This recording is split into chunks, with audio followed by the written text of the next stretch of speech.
Olá, comunidade montenegrina, sejam todas e todos muito bem-vindos ao programa Saúde Mental em Foco. Eu sou o psicólogo Guilherme Bulcão-Mânica e tenho um convidado muito especial para falar sobre um tema muito importante. O convidado é o José Cirne. Cirne, seja muito bem-vindo ao programa. Boa noite. Boa noite, Cirne. Boa noite aos nossos telespectadores. Por favor, Cirne, pode fazer uma breve apresentação sua? Vou procurar. Eu sou o José Cirne, nasci no interior de Viamão e muito cedo tive que buscar estudar em outra localidade porque nós não tínhamos o ensino médio, na época nós chamávamos segundo grau naquela localidade. Hoje é o Parque Estadual de Itapuã. Então eu fui para uma escola de internato, Escola Técnica de Agricultura de Viamão, a centenária ETA, a ETA é de 1910. E lá eu mudei bastante a minha vida porque foi um curso técnico muito bom e um curso regular de ensino médio também muito bom.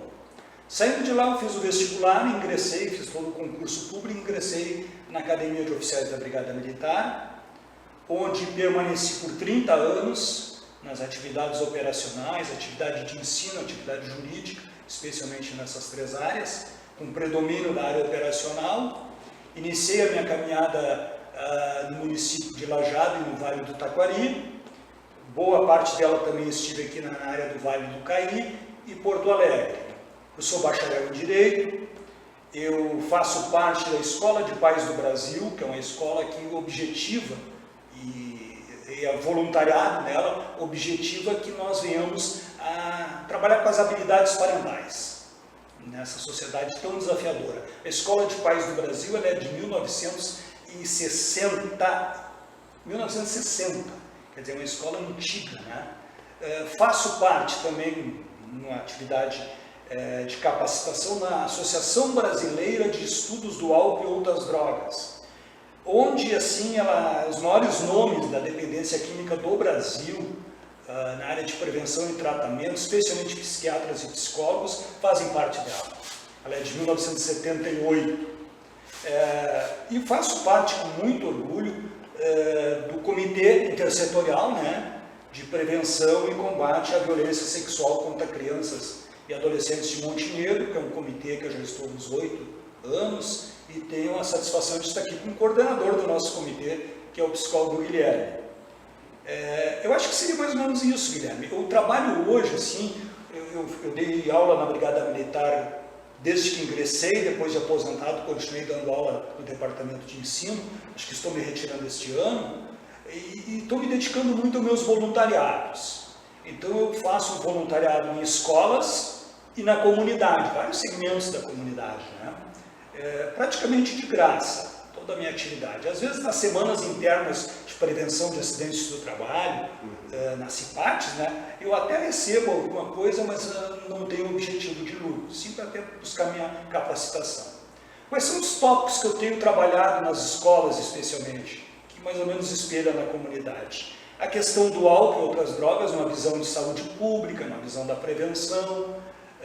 Na polícia eu trabalho mais com a questão da repressão, né?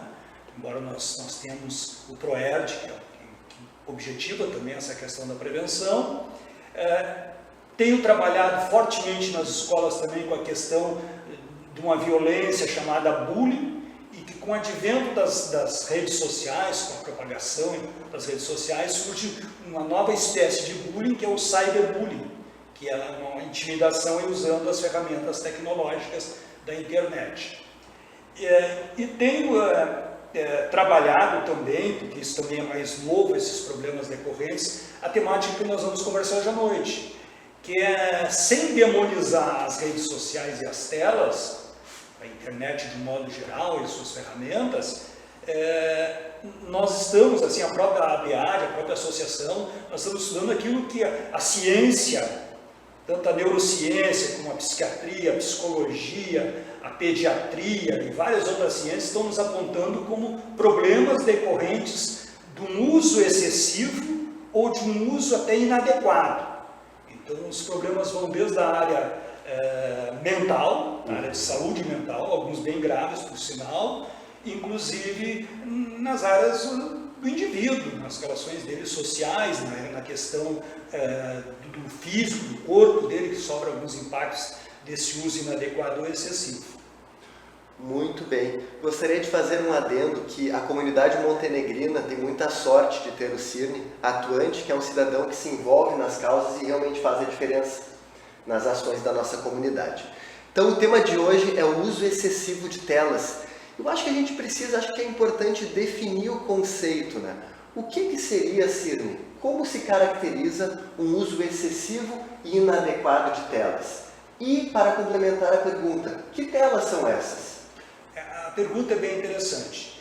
Telas, as pesquisas, elas não são assim únicas, mas a maioria considera a tela do smartphone, que hoje é uma tela muito utilizada por cada um de nós, né? O computador na nossa mão, os próprios computadores que têm acesso à internet, e algumas pesquisas incluem também a própria televisão como uma tela, por causa da repercussão que ela tem, especialmente nas crianças. Quanto ao uso excessivo, também a nível mundial nós não temos assim uma padronização, mas há um consenso da ciência, né? Com base especialmente no estudo do cérebro humano e na questão clínica lá dos psiquiatras e psicólogos, que até 2 anos de idade nós não façamos o uso de telas, ou seja, que nós não venhamos dar telas para os nossos filhos. Esse uso já bem documentado em pesquisas mundiais, inclusive brasileiras, mostra que vai comprometer o desenvolvimento das crianças de alguma forma, no aspecto cognitivo, na alfabetização, na linguagem, a linguagem não só às vezes um atraso em ele falar, como ele também entender o humano que se relaciona com ele. Pela passividade das telas, ela estimula mais a parte visual, e a criança ela precisa já as primeiras descobrir espaço, equilíbrio, ela vai aos poucos, à medida que vai crescendo, ela vai tendo a questão da lateralidade, de altura, escalar objetos, se relacionar com outras pessoas, ela ouvirá mais palavras, terá mais interação e não passividade. Depois ali, alguns até recomendam não usarmos até os 5 anos, mas a maioria vai dizer, olha, tem que dar um pouco dos 2 aos 5, dá 1 hora por dia, fazendo outras coisas, supervisionando, uma coisa mais lúdica. Já no final do período de criança e no período da adolescência, o uso mundial é muito excessivo porque ele ultrapassa as recomendações das áreas de saúde, da mental e saúde física. Ficaria na casa de 2 horas também, assim, nesse uso mais regular, sem comprometer os aspectos da vida social, os aspectos da atividade física, um isolamento excessivo, e na educação, buscar a escola trazer esses equipamentos tecnológicos em atividades coordenadas e evitar o máximo possível que o aluno utilize o seu instrumento particular, o seu smartphone, no ambiente escolar, valorizando muito a questão do recreio, em que as crianças e adolescentes possam ter interação com os outros colegas, possam correr, possam ficar até no tédio do não fazer nada. Mas que o recreio é um espaço muito rico para essas pessoas. Na vida adulta também, aí não é tão específico os estudos, mas tudo que for acima de 2, 3 horas, ou de um uso muito continuado, sem intervalos, começa a ser excessivo. Mas o tempo de tela não é tudo, nós temos que trabalhar muito com as crianças e os adolescentes, com a questão dos acessos, o que ele acessa. Porque com um smartphone na mão, por exemplo, ele pode ser, nós temos acesso a questões de pedofilia, a sexualização precoce, ou acessos a sites pornográficos, nós temos questão dos jogos excessivos, às vezes inadequados com a classificação etária. Então tudo isso vai comprometendo esse indivíduo e poderá já, não é uma fórmula matemática, mas ele trazer comprometimento deles na educação, atenção, concentração, foco, então são diretamente ligados na educação. Quando lá na vida adulta, na atividade profissional, às vezes diminui a criatividade, esse uso excessivo e inadequado, as questões de potencializa ou até gera quadros de ansiedade, quadros de depressão.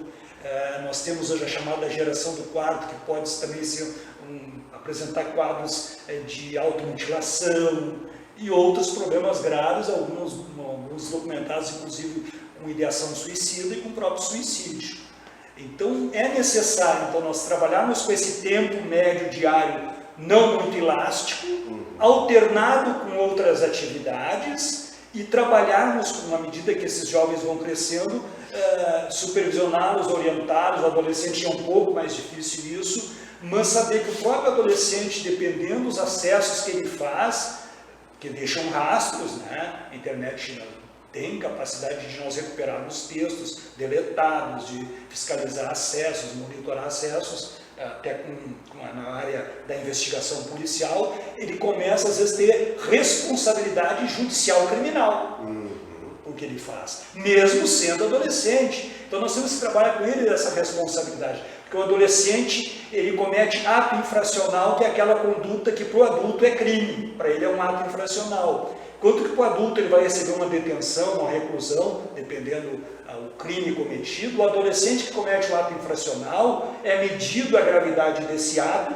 pela tipificação para o adulto.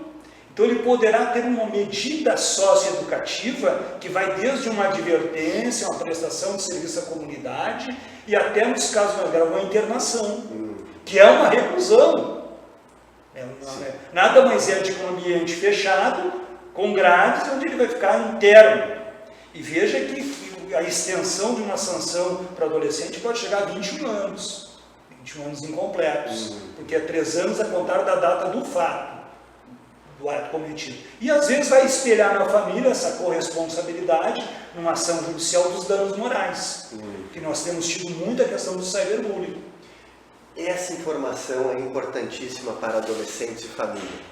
Porque fica, às vezes, uma imagem de que a internet é terra de ninguém, é uma terra sem lei, que pode tudo, porque as pessoas podem criar aqueles usuários chamados fakes, que as pessoas não se identificam, e podem atacar, e podem acessar sites de cunho pornográfico, entre outras coisas. Então, é importante que chegue essa informação aos adolescentes, às famílias, até às crianças, que existe vigilância na internet. É possível, mesmo com fake, mesmo com aba anônima, é possível identificar o que tu estás fazendo na internet.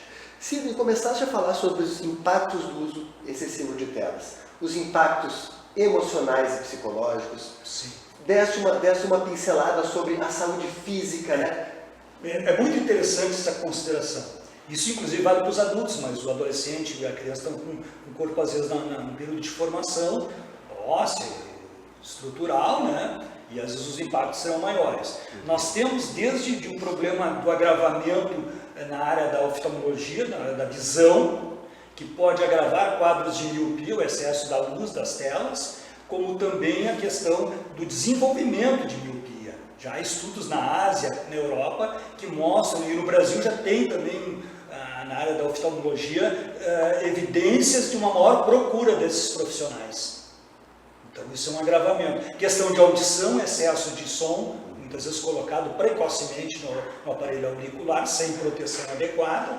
Prova disso que lá na empresa o adulto recebe insalubridade pela perda gradual auditiva, mesmo usando EPI, os equipamentos de proteção individual.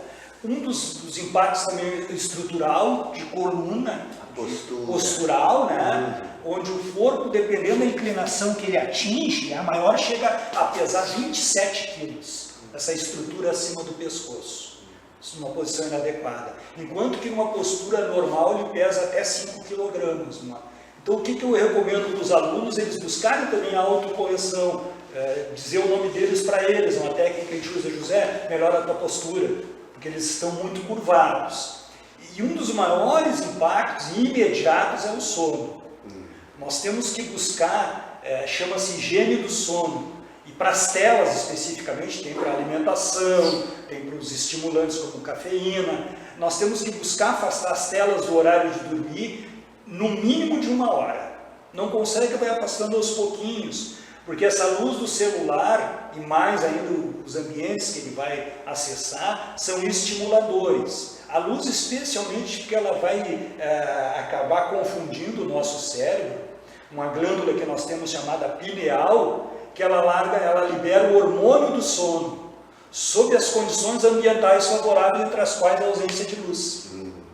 Então nós interferimos e mudamos um ciclo biológico do nosso sono. Além então de nós às vezes termos um sono que não será então um sono de qualidade, será um sono superficial, uma série de prejuízos emocionais, peso, imunidade, atenção no outro dia na sala de aula, se é um motorista, questão da atenção na condução do veículo automotor, se trabalha numa linha de produção, risco de acidente de trabalho, se trabalha na área de criatividade, vai ter menos criatividade. Então, além desse sono raso que a gente chama, nós estamos entrando hoje, a nível mundial já se considera talvez a maior epidemia moderna, que é a epidemia do número de horas dormindo. Os jovens, especialmente esses, estão dormindo menos das horas necessárias, que vai variar no ser humano, dependendo das faixas de idade, de 7 a 12 horas. Mas uma média seria assim, na casa de 8 a 9 horas diárias, com uma rotina de preferência de ir dormir e do horário de levantar, recuando do horário de levantar 8 a 9 horas, com os cuidados da higiene de sono, no que tange as telas, afastando em torno de 1 hora. Na área emocional, a repercussão é bem grave.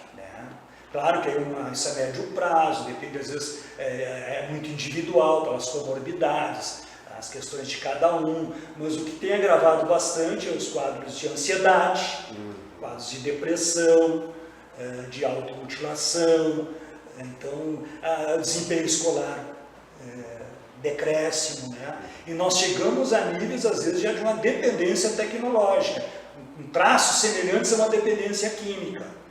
Nós temos até um nome que está se usando agora, que é nomofobia. Fobia a nome, o nomo esse vem de nomobile, que é o smartphone especialmente, né? Que é ficar sem a inquietação, o desconforto de ficar sem acessar a internet, ou as redes sociais, de sem olhar o que está acontecendo nesse mundo online, nesse mundo virtual, de ficar sem bateria, de onde vai não ter um Wi-Fi. Sim, eu gostaria de deixar uma reflexão para quem nos assiste, que no geral nós seres humanos temos muita facilidade em identificar no outro a nomofobia, o uso excessivo. E o meu convite é que a gente tenha humildade para olhar para si e para o seu próprio comportamento e identificar. Então fica o questionamento, né? Será que você aí está usando em demasia as telas, o celular, o computador, a televisão? Fica a reflexão também como o seu uso de telas está interferindo no seu sono, nas suas relações sociais. E aproveitando para falar sobre relações sociais, Cirne, se teve uma coisa que eu aprendi no mestrado em Psicologia Social, é a importância das relações sociais para a nossa saúde mental e física. Então, relações sociais é a gente se relacionar com pessoas, mas se relacionar com qualidade, um relacionamento de qualidade, que a pessoa seja uma companhia segura, que a gente se sinta amparado pela pessoa, que a gente possa expressar os nossos sentimentos, que a gente compartilhe conteúdos da nossa vida com a pessoa. E também relações sociais significa se sentir pertencente à comunidade, a um espaço, pode ser um espaço de dança, um espaço de arte marcial, uma academia, uma escola, um espaço. Cirne, então, a gente tu falaste muito bem sobre o impacto na saúde mental, nas emoções, na saúde física e os impactos nas relações sociais. Pois é, acho que fez uma entrada bem interessante. Isso nós já temos alguns prejuízos bem graves para algumas pessoas, que elas não têm a satisfação prazerosa de estar numa relação interpessoal, que é nas refeições, que é fundamental, até para que o cérebro perceba a saciedade mental daquela alimentação, do fazer, do estar juntos. É um fator de proteção, inclusive, para questões envolvendo dependência química ou uso abusivo. Nós fazemos uma refeição em família e, de preferência, que nas refeições nós não tenhamos smartphones, que hoje é um problema muito sério.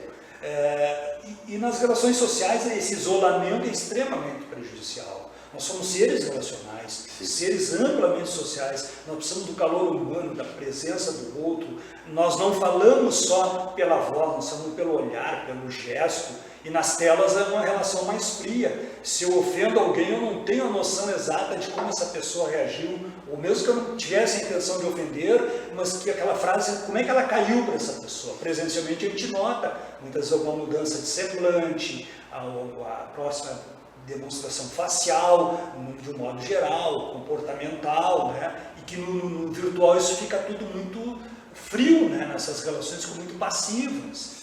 E a gente às vezes é mais intolerante nas plataformas, os próprios algoritmos fazem que nós sejamos mais intolerantes, porque eles vão direcionar para nós coisas que a gente pensa e vai reforçar essas coisas. Eu dou um exemplo, vamos pegar 2 segmentos aqui sem discriminar nenhum deles. Se eu sou bolsonarista, vai aparecer muita coisa para mim dos bolsonaristas e vai me reafirmar minhas convicções. Se eu sou do Lula, vai aparecer para mim muita coisa favorável ao Lula e contrária ao Bolsonaro, e vice-versa. O que então reafirma para mim que eu estou certo, que os outros aqui estão errados, como é que esse cara pode ser da oposição, né? E isso vai criando assim uma dificuldade na relação interpessoal que leva até níveis às vezes, de violência física. Além das violências outras, todas que se desenham, né? Sim, cria um rompimento e um conflito na sociedade. Um conflito, né? E o próprio Bauman traz, nós estamos numa sociedade, o Bauman é um sociólogo, que faleceu agora em 2017, um sociólogo polonês, que ele fez uma leitura da sociedade pós-moderna. Ele tem mais de 20 livros traduzidos para a língua portuguesa. Ele morou muito tempo na Inglaterra, praticamente morou toda a vida adulta dele na Inglaterra, no pós-guerra, e ele fez uma leitura dizendo que nós vemos tempos líquidos, e potencializados então por essas características das telas das redes sociais, onde o tempo foge de nós nos sentimos mais incompletos, nós buscamos assim tudo muito rápido, os prazeres, o consumo, as relações, é uma espécie assim, ele fala de descartar tudo, inclusive as pessoas. E ele questiona para nós a questão do termo amigo, por exemplo. As telas têm essa nomenclatura de amigo. Quanto que amigo é uma relação que se constrói, nós somos bastante colegas, companheiros de caminhada, mas amigo é uma coisa que a gente tem confiança. E o amigo lá das telas não é um amigo necessariamente que nós nem saibamos quem é, pouco sabemos dele. Então a gente tem que ter alguma filtragem, cuidar da nossa intimidade, do que eu posto, do que eu compartilho, que eu estou deixando valores. E até gostaria de alertar que nós temos um estudo muito interessante, indicar para os pais, que é uma pesquisa nacional de saúde escolar, a PENSE. A PENSE está na 4ª edição, a última PENSE é de 2019, feita pelo IBGE e divulgada agora em 2021. Se cada um dos senhores entrar lá na internet, o valor da internet para o bem, né? E pesquisar PENSE, pesquisa PENSE, pode baixar no celular. Essa pesquisa divulgada agora em 2021, ela traz inclusive dados comparativos. Os entrevistados, para que vocês tenham ideia, foram 1.288 municípios, 4.242 escolas, 125 mil alunos. Do 7º ao final do ensino médio. Uma amostragem muito significativa em várias áreas desses jovens, um questionário direto, onde eles nos trazem maravilhas de informações para que nós possamos, através de políticas públicas, através da questão da própria educação formal e da educação familiar, a gente buscar dar uma analisada. É muito interessante essa pesquisa. A Sociedade Brasileira de Pediatria, ela agora também ela tem um manual de orientação das famílias, e muito voltado para a questão da educação, sobre telas, uso saudável de telas e tecnologias nas escolas, nas creches. E esse material também é possível baixar no celular.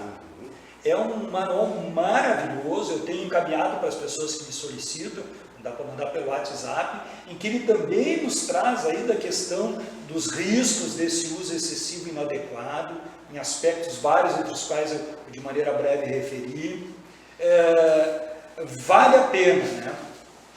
Me encaminhando para deixar de fazer mais uma pergunta, né? Nós estamos agora até já entrando como diagnósticos de jogos, o chamado transtorno por jogos eletrônicos, já está no CID-11.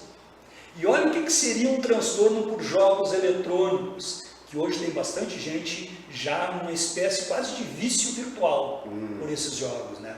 Perda de controle sobre o hábito de jogar. A gente já não consegue jogar eventualmente daquilo um prazer, já um uso compulsivo, né? Com prejuízos nas atividades sociais dele. Aumento da prioridade dos jogos em detrimento da sua vida como um todo. E um terceiro item, continuidade do uso, apesar das consequências, da reclamação da família, do companheiro, da companheira, das relações sociais que ele estabelece. Esses sintomas, assim, num período mais longo, eles já começam a evidenciar características de patologia. E aí os prejuízos são bastante significativos na vida pessoal, na vida familiar e na vida social desses indivíduos. Pergunta então que se faz necessária, Ciro. Como encontrar um equilíbrio entre o uso de telas e uma vida saudável?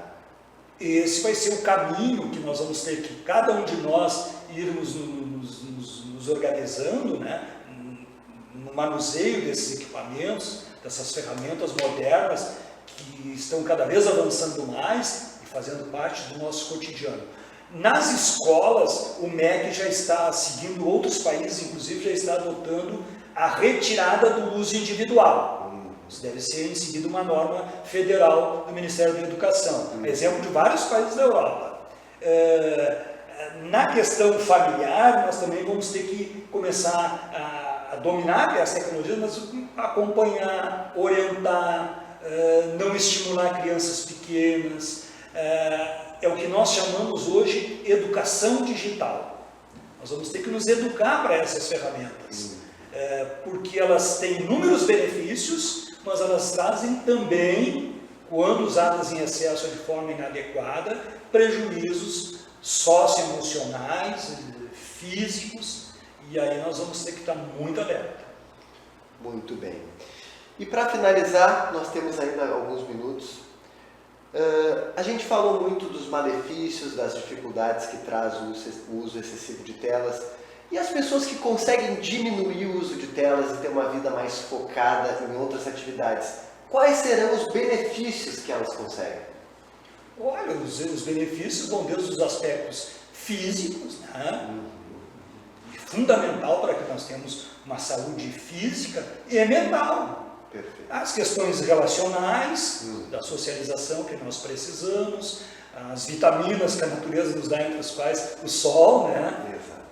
Com uso balanceado, a questão da natureza, tanto dos pássaros como da própria natureza como um todo. Nós temos que começar a trabalhar mais com o tédio, tolerância à frustração, e nós também sabermos que nós somos seres que precisamos momentos, às vezes não é uma solidão patológica, mas alguns momentos sozinhos, de não fazer nada, uma vida também contemplativa. Nós precisamos disso. E nos educarmos para as ferramentas para que elas causem menos prejuízo possível para nós e para os nossos familiares e para a sociedade em geral, porque elas vieram para ficar e para avançar. Nós temos aí chegando a inteligência artificial, né? Sabermos que nós somos muito manipulados pelos algoritmos das plataformas. Tem inclusive documentários bons na internet que podem ser buscados, né? Eu posso também sugerir alguns, para que nós possamos e continuar dialogando sobre esse tema. Inegavelmente temos que dialogar com os pais e com os jovens. Muito bem. Então, comunidade montenegrina, menos conexão virtual e mais conexão real com pessoas, mais amorosidade. Não tem 30 segundos ou tem?